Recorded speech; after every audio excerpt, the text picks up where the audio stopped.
when you think about a sommelier, you know, first thing that comes to your mind is this white European guy, you know, that has background with wine, you know. I don't have any of that, you know. I'm from the ghetto. I'm from Brooklyn, New York, you know.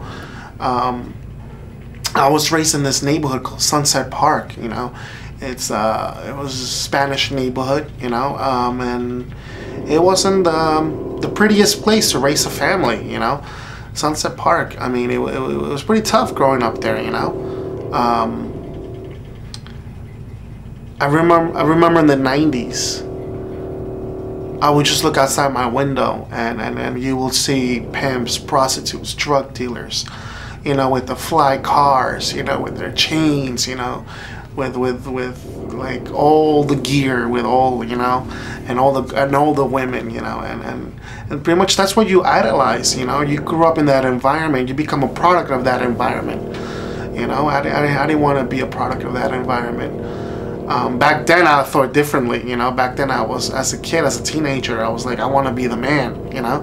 Everybody wants to be the cool kid, and you know, and being the cool kid in Sunset Park was pretty much you having money, having a gold chain, you know. And how you get a $2,000 chain, you know, you sell drugs, you know, and you know, that was pretty much a part of my life that made a couple of wrong decisions here and there, you know. That's why pretty much I owe my life to wine, you know. Wine saved my life in a way, I guess. My job is no different from being a librarian, you know. You know, like, you could be very knowledgeable, you know, but like what keeps a librarian's job interesting is that they're always learning, you know. No librarian knows every single book on the shelf, you know. That's I guess that's why they choose their job. So people might see it as boring, but knowledge is everything, you know. So same thing with me, you know. Like, it's a huge world of wine out there, you know. I know a lot, but I can't say I know everything, and that's what I love my job. It just keeps me going. I keep learning new things every single day. You just cannot be a sommelier anywhere. I mean, in any other restaurant, you know. For example, I worked at Scarpetta. I worked for Scott Conan.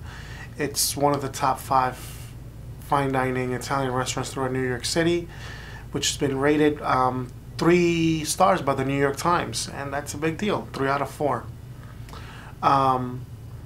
So it's, you know, when it comes to fine dining cuisine, it's all about finding good quality. You know, it's all about quality over quantity. You know, it's not about how big your plate is.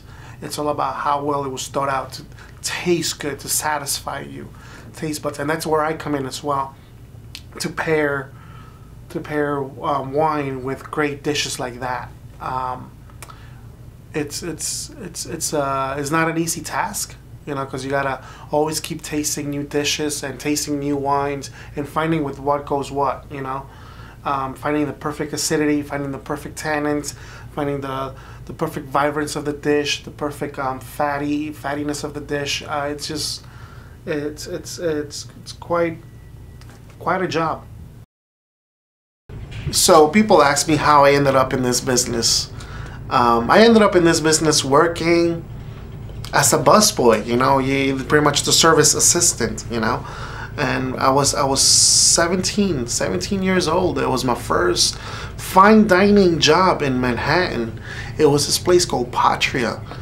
It was the first Latin American restaurant with 3 stars from the New York Times, which 3 out of 4. I mean, that's a really high-end place, you know. And that was my first taste of fine dining. And I remember looking at one of the managers, you know, selling wine, you know, having this groove, you know, and people loved them. And I'm like, wow. As a kid, I was like, wow, man, I would like to be that guy, you know.